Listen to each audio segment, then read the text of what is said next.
Hello there and welcome. It's Bob Proctor back again. Now, you know, in the last video that we made here together, I went through how the conscious mind works, how the subconscious, and how the body is an expression of the mind. And as you go through that, if you go through it a few times, you're going to see, yeah, that's exactly what happens. Now, I want you to think of this for a moment. When you impress an idea upon your subconscious mind, that alters the vibration of this instrument we call our body. See, our body is a molecular structure. Really what it is. It's a mass of energy in a very high speed of vibration. Now, we invented a word to describe our conscious awareness of vibration, and that word is feeling.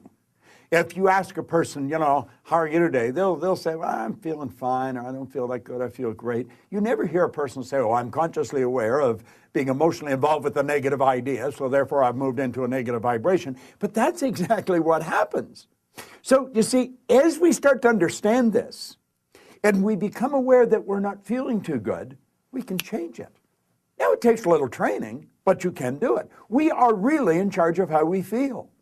Now, we let other people upset us, but we don't have to let other people upset us. We don't need to react to them. We can respond. We can listen to what they're saying, and they say, well, you're entitled to your opinion, but that's just not what I'm like. And we can hold our own idea of ourselves. You see, it's important that we grasp how the mind works and that we understand the relationship of the body to the mind and the mind to the body. Now, it's our results that we want to change. Now, our results could be in our physical body. It may want to be, you may want to cast off a few pounds. You may want to put on a couple of pounds.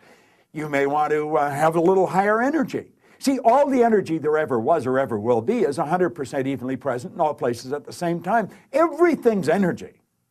You'll hear people say, where does he get all the energy? Where does she get all the... Nobody gets energy. Everybody releases energy. Desire is the triggering mechanism that lets the energy flow. Now, let's go back and have a quick review. Here you've got the little stick person here. There you've got the conscious mind, and remember, you have the sensory factors hooked up to the conscious mind. And then you have the subconscious mind, and then you have the body. Now, the conscious mind has the ability to choose thoughts. Those thoughts turn into pictures. We turn the pictures over to the subconscious mind, and then the subconscious mind expresses the action, all right? Now, what is the problem?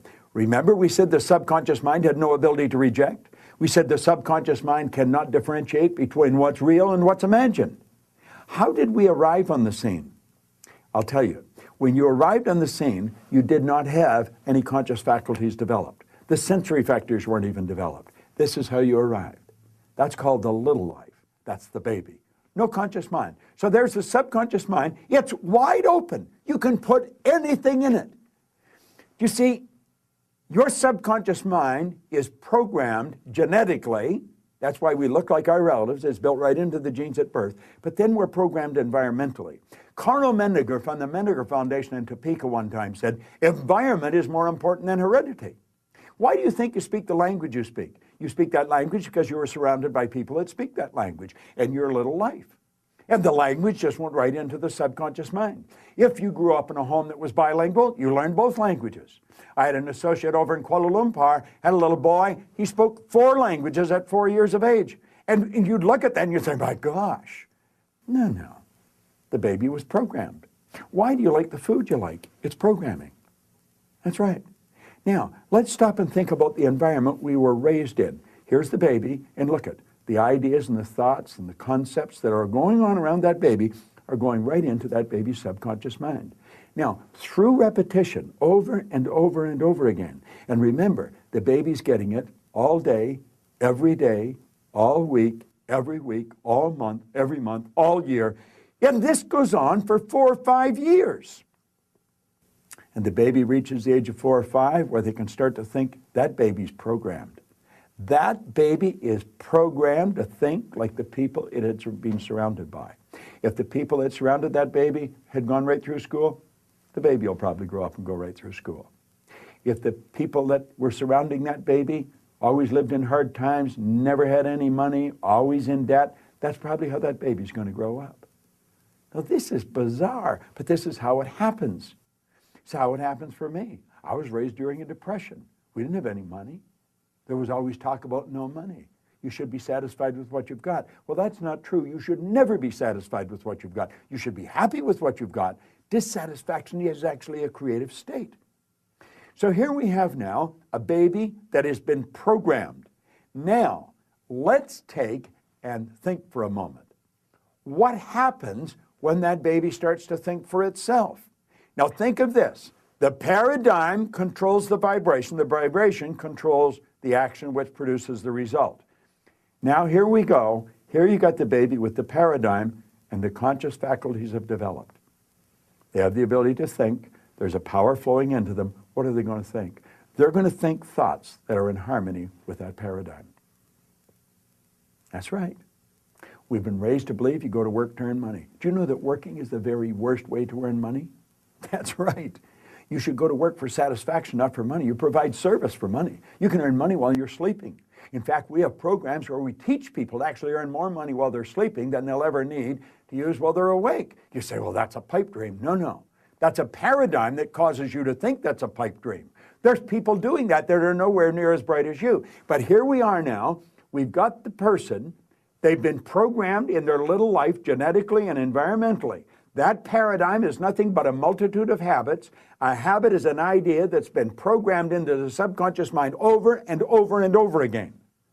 Now, the paradigm is literally controlling the behavior. Consciously, you can think of one thing, but subconsciously, the other idea will be controlling you. See, we can sit down and we can read these self-help books, we can listen to the recordings, and we say, yeah, well, I can do that. That makes sense. That's logical. But then we can't do it. Why? Now think of this for a moment. I want you to imagine that you're going to accept an idea right now to turn your annual income to a monthly income. You say, well, I'd like that, but will you do it? Probably not. Your paradigm will stop you. See, your paradigm literally controls the results. Now, let's think of how the paradigm was formed. The paradigm was formed through repetition. The ideas being planted in your subconscious mind. Now, understand your paradigm dictates your logic. Your paradigm controls how you utilize your time. Your paradigm controls your perception of situations.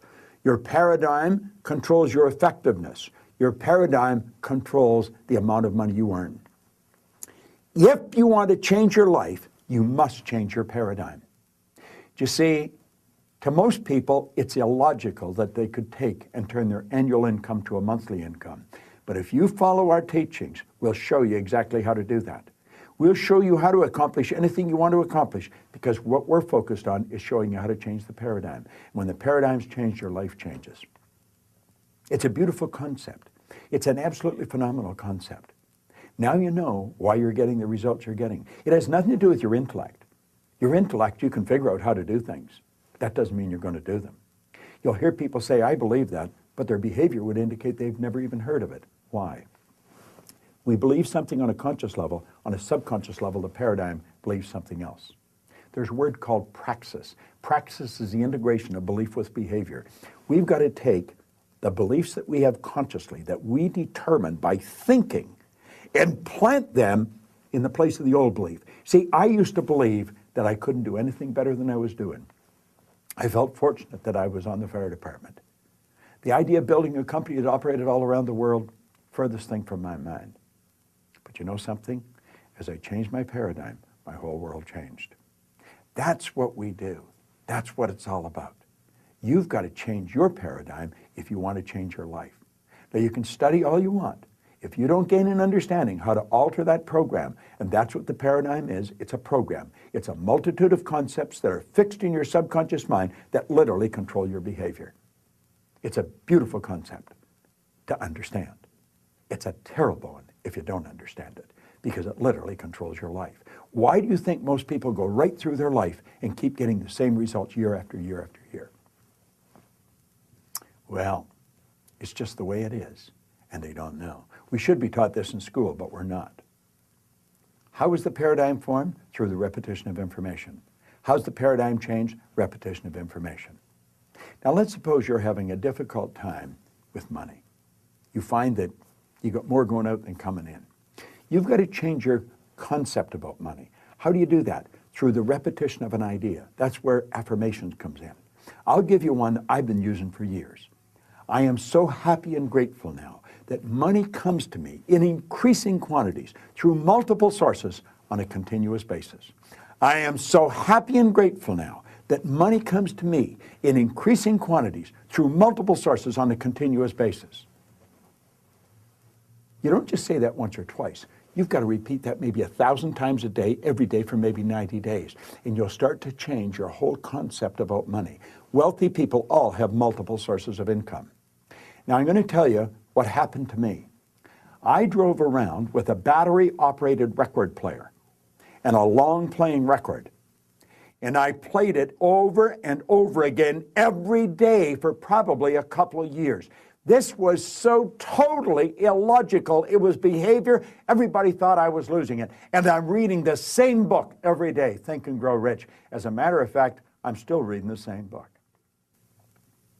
And it was the repetition of Earl Nightingale's information and the book that changed the paradigm. I didn't know what I was doing. I didn't understand what I was doing, but I did it.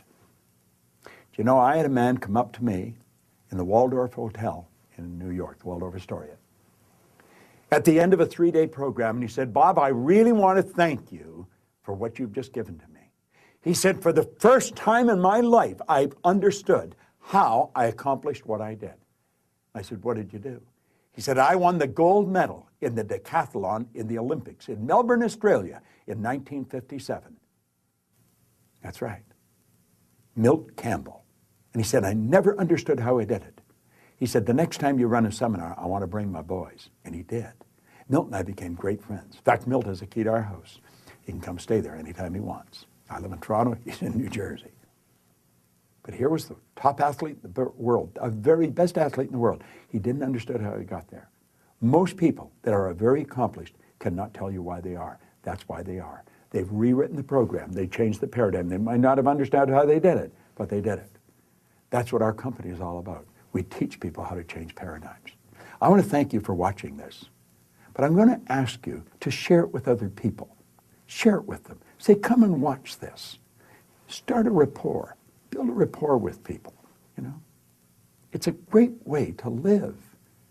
And this is great information to understand. Thanks for listening. It's Bob Proctor.